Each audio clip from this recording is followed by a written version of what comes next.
everybody. Welcome back to another great episode of We Speak Dispatch. Because if we're speaking dispatch, we're speaking it right to you. And you should be listening up because we got some great stuff for you.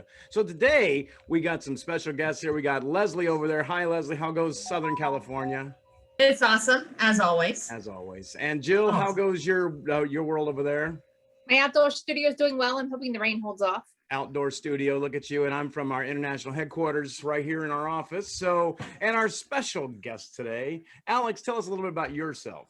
Well, Doug, my full name is Alex Gonzalez, and I am retired, which is a wonderful place to be in life. I suggest that people get there soon and get there often. It's a great way to live. Excuse me. I am a retired sergeant from the California Highway Patrol. I did almost 28 years with the department. Wow. I was ordained additionally back in 2003, and I was brought on as a chaplain with the department. I served in that capacity until I retired in 2010, and I continued with the department indirectly through the Association of Highway Patrolmen, which is the bargaining unit, and I served as their chaplain until 2018, and then some health issues I was dealing with at the time caused me to step back from actively participating in that for a while. So now I'm just waiting until I see where the Lord leads me. Wow, he led you right here, man. He led you to We Speak Dispatch, right? I like it. Good seeing an old friend. Good seeing an old friend. Well, hey, The word is old, but okay. Hey now. See, I'm agreeing with him about the retirement because it is awesome to be retired and get a check every month. That's kind of nice. Yes, it is. So Alex, we were kind of talking about different things today, and we were thinking about, today is a pretty stress-filled time for people in public safety, with everybody screaming defund the police and all these other crazy things out there that's going on, and it can create a lot of undue stress for everybody who has to work still. They're still out doing the job and trying to function through this stuff. I mean, do you have any kind of words of wisdom for something like that, how to deal with something like that, or how to, still appreciate the fact that what we do is so important? Doug, I think what I would say to address that, and this is something that I've believed over the years with all my heart. And I used to tell, I worked, most of my career was spent on patrol. I spent a couple of years in admin positions, but most of my career was on patrol out on the road. My last 6 years were with my graveyard crew and between East LA and the Baldwin Park area. And both of those are pretty busy areas, Yeah. And, one of the things that I believed about our careers in law enforcement as professionals, and that was the fact that I believe that we have, it's a calling that's laid upon our hearts. It's, so to speak, your destiny. If you are in law enforcement and you feel this compulsion to be in law enforcement, I think it's something that was laid upon you since before you were formed. Having a Christian background, I believe, like it was Isaiah in the book of Isaiah. Isaiah heard the voice of the Lord. He was out in the desert, and just well, what they did back then, they just hung out in the desert. Just go out in the desert and hang out. They had nothing better to do. And Isaiah hears the voice of the Lord because he was so attuned to his spiritual life that he heard the voice of the Lord saying, "Whom shall I send?" in this critical moment in Jewish history. Whom shall I send? Who will go for us? And Isaiah, he wasn't being spoken to directly. He just heard the voice. And so Isaiah says, "Here I am, Lord, send me." And without knowing it, a lot of us, I think when we hear that calling, that nudging in the heart, because let's face it, most normal people, most sane people would not eagerly look for this job. Yeah. Most of us eagerly look for it, and we're not satisfied until we get hired by some department that will have us. Mm-hmm. And so I believe that this is something that's called on, that is a calling within our hearts, and we're not satisfied until we have it. It's no different than breathing for us. Yeah. Regardless of how the hazards.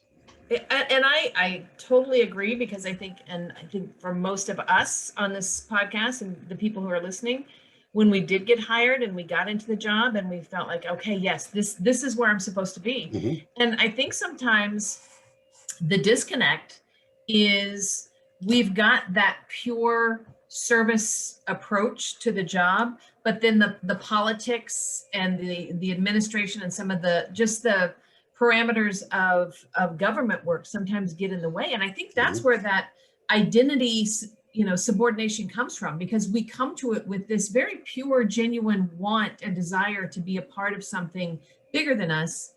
But then all the other stuff starts to muddy that. And I think, when you really look at some of the frustration that is expressed, especially on social media, and we were talking earlier about some of the podcast, or not the podcast, the social media sites that kind of, are pretty vitriolic when they talk about what's happening in dispatch.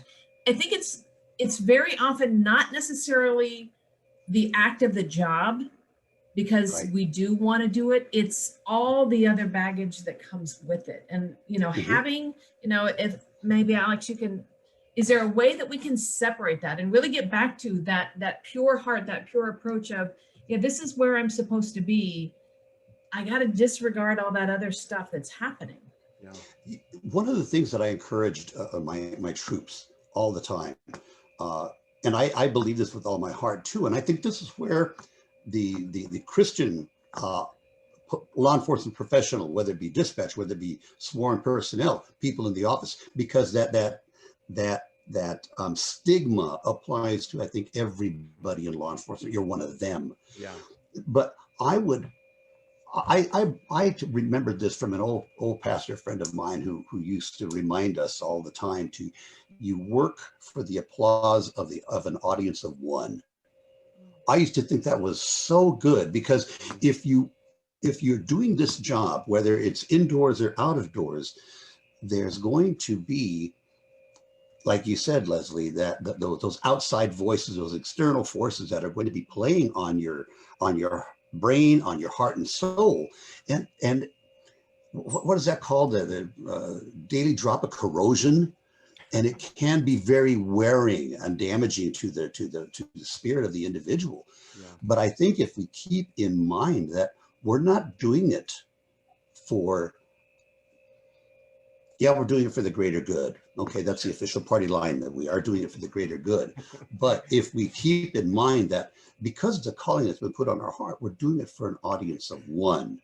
We're scripturally, it can be said, do everything as unto the Lord. It doesn't matter who else is giving you approval or disapproving of what you're doing.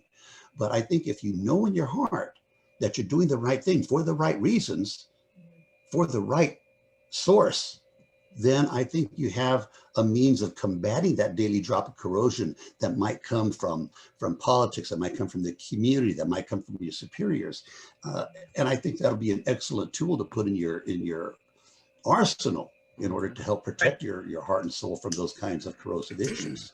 Right. Question to go along with that. As a sworn officer and a chaplain and working in East LA, did you ever do anything or were put in a position that kind of went against your being a chaplain? Like obviously pulling a gun on somebody or having to wrestle somebody or having to let somebody go that you knew shouldn't have been let go? Like, how do you reconcile those? How do I reconcile that? Very easily. I'm glad you asked. Wow, Joe really threw it out there, man. Wow. And I've got it hanging right here on my wall. It's in Romans 13, I believe, 1-4. It said, if you want to be free from fear of the one in authority, then do what is right. If not, then be afraid, be very afraid, because the one in authority, and that's the officer out there. That's the person on patrol out there enforcing the law. He doesn't make the laws. He just charged with enforcing them. Just like the Roman centurions were charged with enforcing the law back during those times. Well, it says, then do right. But if you do wrong, then be afraid, because he does not bear the sword in vain. He is an angel of the Lord doing the Lord's work. And it's not that we execute justice out there. That's for the courts. We are there to enforce the law. And if people are doing the right thing, then they have nothing to fear. Yeah. And so I knew that I was going to be doing the right thing, that I knew my policy and I knew law, and I would encourage my troops to know policy and know law, because in knowledge there is power, there is strength. And the more you know, the more effective you're going to be. You're not going to hesitate in those critical moments. So you're not going to say, should I use force on this person? And if so, what level of force? Because if you have to stop and think about it at that time, it's too late. Yeah. You're either going to get yourself hurt or somebody else hurt. Yeah.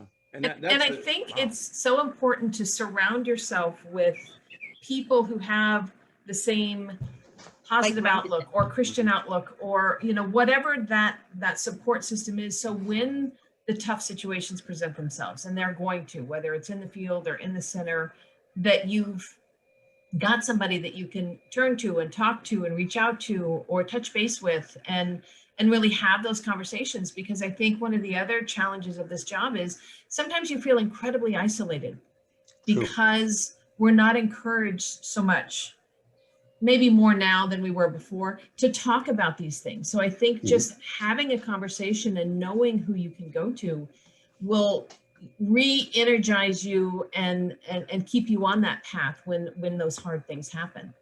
Absolutely, Leslie. You know, I would find myself more often than not doing exactly what you were suggesting, talking with like-minded thinkers. They don't necessarily have to be believers, but at least like-minded thinkers who will support that higher calling notion within us.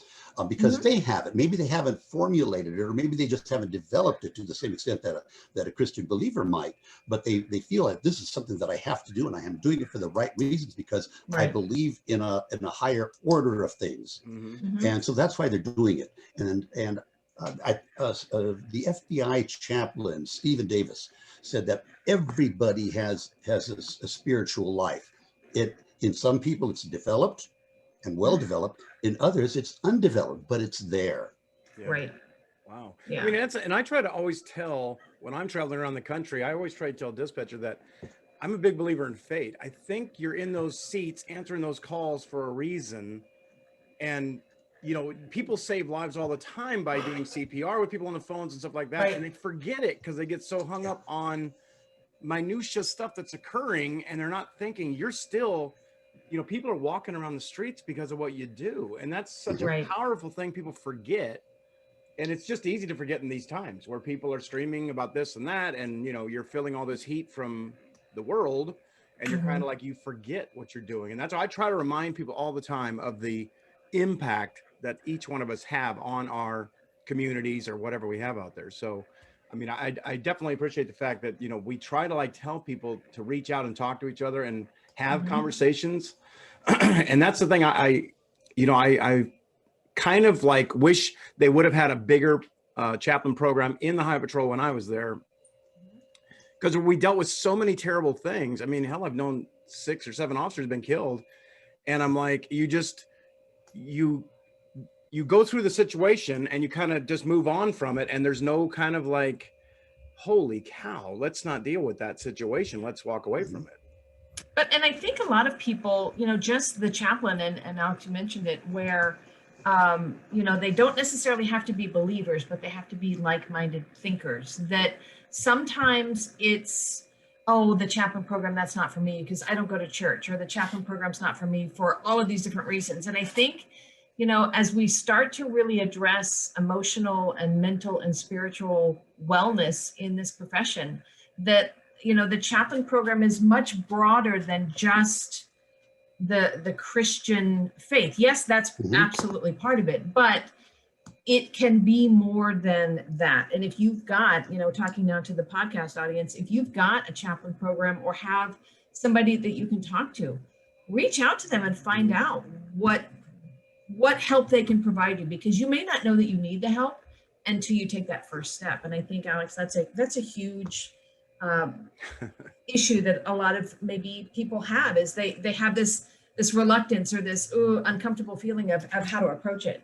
Did you have that, Alex? Did you have that where you would talk to somebody and you felt like they were kind of like, I don't really want to deal with this kind of thing? Or on rare occasion, I would see that, but more often than not, I think there was the presence of the chaplain kind of brought a comforting feel to the situation, because one of the things that if they'd heard me speak, and I think it's important that chaplains emphasize this, chaplaincy is a ministry of presence, not of power, but we can call it power, but of power in presence, not necessarily by what you're saying, but just by your being there. Mm-hmm. And I think a lot of people have the misconception that the chaplain is going to be there trying to recruit soldiers for the army of Christ, you know.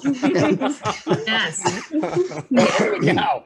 And I'm glad to beat the drum. I truly am. However, the chaplain is there to meet people at their point of need. The chaplaincy is crisis-driven. Ministry is evangelism-driven. And I think that's one of the critical differences that people fail to take into account, that we respond in the moment of crisis, when things are falling apart and things are breaking down, when somebody has died or somebody's laid up in critical condition in the hospital, an officer has been involved in a shooting and is just looking for that emotional support and connection from somebody who can say, don't worry, hang in there, everything is going to work out all right. Wow. You know, Wow. in my parlance, if somebody's a believer, it's going to say, be still, let God be God. He will take care of you in this, regardless of how it shakes out. I mean, what a powerful message. I mean, it's just, you know, and sometimes you don't, you know, sometimes people aren't so religious that they're like, oh, I want to do these things. They just need that kind of spark of somebody saying, hey, wait a minute, it's okay. Things are going to get better. So that definitely happens. You know, Alex, I got to ask. My wife has a. Go ahead. What do you got? Oh, go ahead. No, go ahead. I was just going to add to that. My wife has a great saying that says, "Don't be so heavenly minded, just you're of no earthly good." It's a good point on that one. Yeah. I was going to ask you, because I remember, I'm almost certain it's you. Is there a picture of you getting somebody off of a bridge or something like that? Like somebody, you were talking somebody down from some. Yeah. I remember seeing that picture. Yeah, I was an acting sergeant. Yeah, I remember that picture. I don't have it handy, otherwise I'd flash it to you. Yeah, no, I think I still have it, but it's like, it's one of these things where it's like, it was such a powerful image of hope.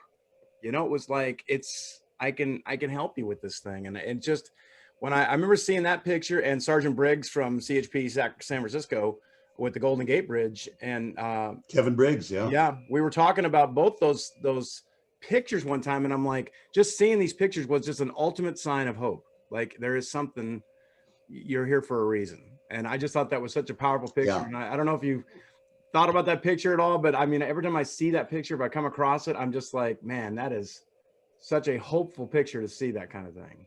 So good job. You know, it's thank you. I appreciate that. That was an intense day, and I will never forget it, but I hadn't thought about it in a while, but now you brought it back. Thank you. Sorry. Just, to me, it's a great picture. And I just think that it's just such a sign, man. It's just such a good thing. And that's why I had you come to our training days when I was working for the Highway Patrol back in the day, because I just felt like there's a sense of like, you know, you could give these dispatchers who are going through some really difficult times out there some hope. And that's kind of what you did. And I'm so appreciative of that. So well, I definitely, and you know, I'm sorry. Oh, well, I was going to say, and I think that's kind of a statement. It goes back to what you were saying a moment ago, that oftentimes we hit an incident and we're in it in the moment, and we're giving it 100%, and it's done, it's resolved. We've used the magic finger to stop traffic and move all of these resources that we have, and next thing you know, it's done. Yes, it's done. It's over, and you move on to the next thing without giving what just happened a moment's more thought. I mean, I've delivered a baby. I that incident on the freeway, that wasn't my first bridge jumper. But at the same time, you just move on to it because it's the nature of the job. But if we take the time to really take a look and assess what just happened here, I think we would realize that there's a lot more to what we do than just what we do. Yeah, that's so true. Wow. Lord. Well, hey, I definitely appreciate you coming on today. I mean, it's so nice to talk to you and get you up on our podcast here. So we definitely thank you for coming by and giving us some words of wisdom to live with. So thank you. And especially your wife too. She gave us some good words too. Yeah. Thank you. Thank you for having me. I thoroughly enjoyed it.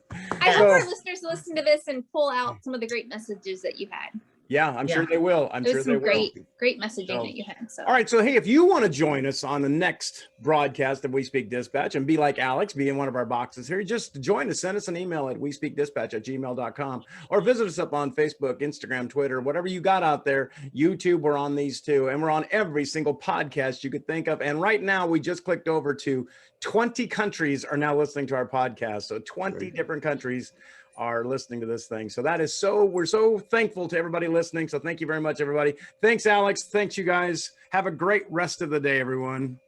Bye.